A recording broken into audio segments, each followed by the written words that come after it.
Fox is buying Roku. The leverage shift starts now. Here is the signal that separates noise from actionable change. We will map trigger, incentive shift, and downstream impact before the close. Now add another landmark to that list. Fox is buying Roku for $5.2 billion. This is not just a transaction, it's a signal that streaming consolidation is reaching a critical inflection point. Here's the immediate context. Roku went public in 2017 at $14 a share. Today that acquisition price sits well above where Roku has traded for most of the past 2 years. But the bigger story is not Roku's stock price, it's what this deal reveals about the entire streaming ecosystem and where the power is actually consolidating. Let's start with what Roku actually is. Most people think of Roku as a streaming device maker, the little boxes you plug into your TV. But that was only 30% of Roku's business by revenue. The real money came from Roku's platform business. Roku owns the operating system that runs on millions of connected TVs. That platform became a distribution channel worth billions, because every streaming app, Netflix, Disney+, Max, YouTube, had to go through Roku's ecosystem to reach living rooms at scale. That is the asset Fox actually wants. Not the hardware. The platform. And the advertising network that comes with it. Fox owns broadcast television networks, streaming service Tubi, and massive advertising reach. But Fox has been losing viewers to streaming for 7 consecutive years. Their core business, over-the-air television, is in structural decline. Traditional broadcast advertising revenue dropped more than 18% between 2021 and 2024. So Fox faced a choice: fight a losing battle in broadcast television, or buy the distribution infrastructure that streaming companies use. They chose the second path. Here is what changes. First, Fox now controls one of the largest streaming platforms in North America.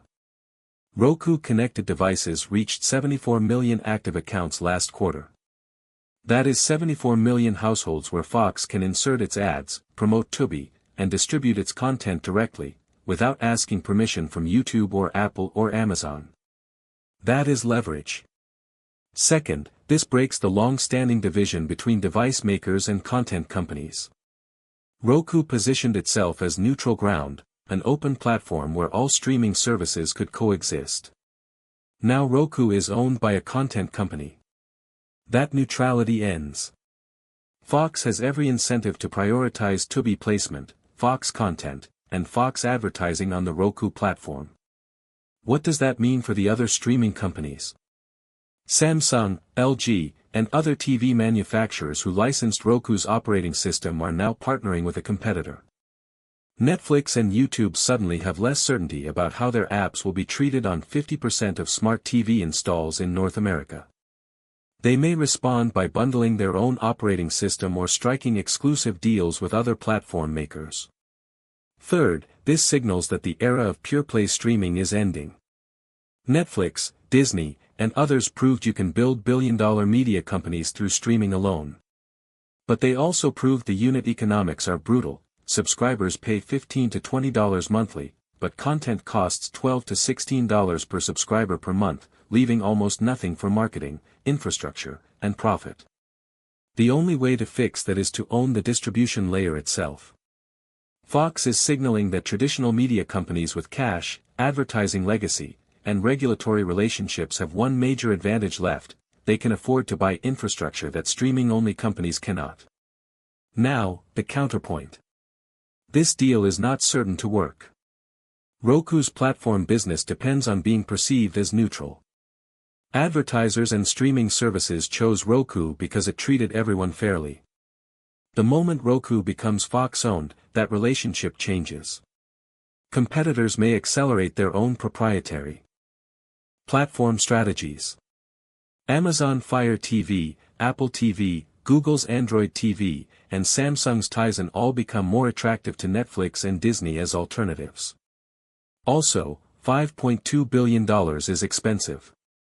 Fox is betting that combining Roku's platform reach with Fox's content and advertising business will create synergies worth far more than the purchase price. That bet depends on growing Tubi subscriber numbers, maintaining Roku's market share against proprietary platforms, and monetizing the combined entity before investors lose patience. Here is what to monitor.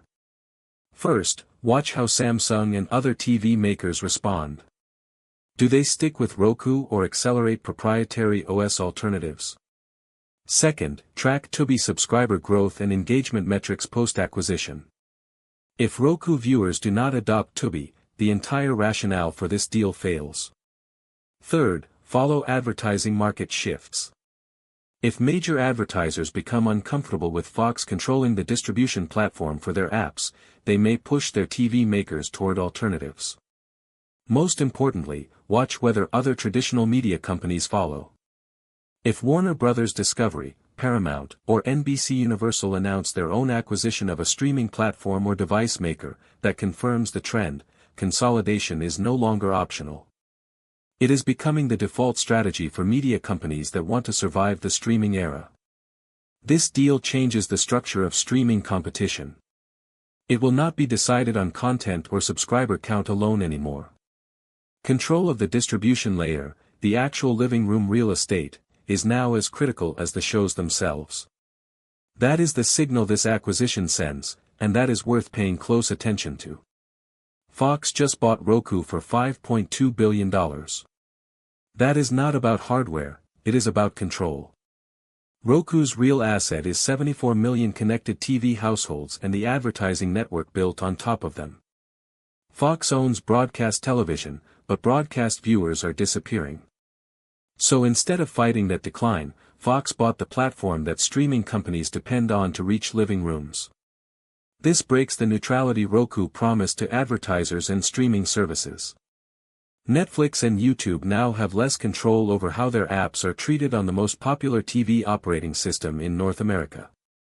The bigger signal?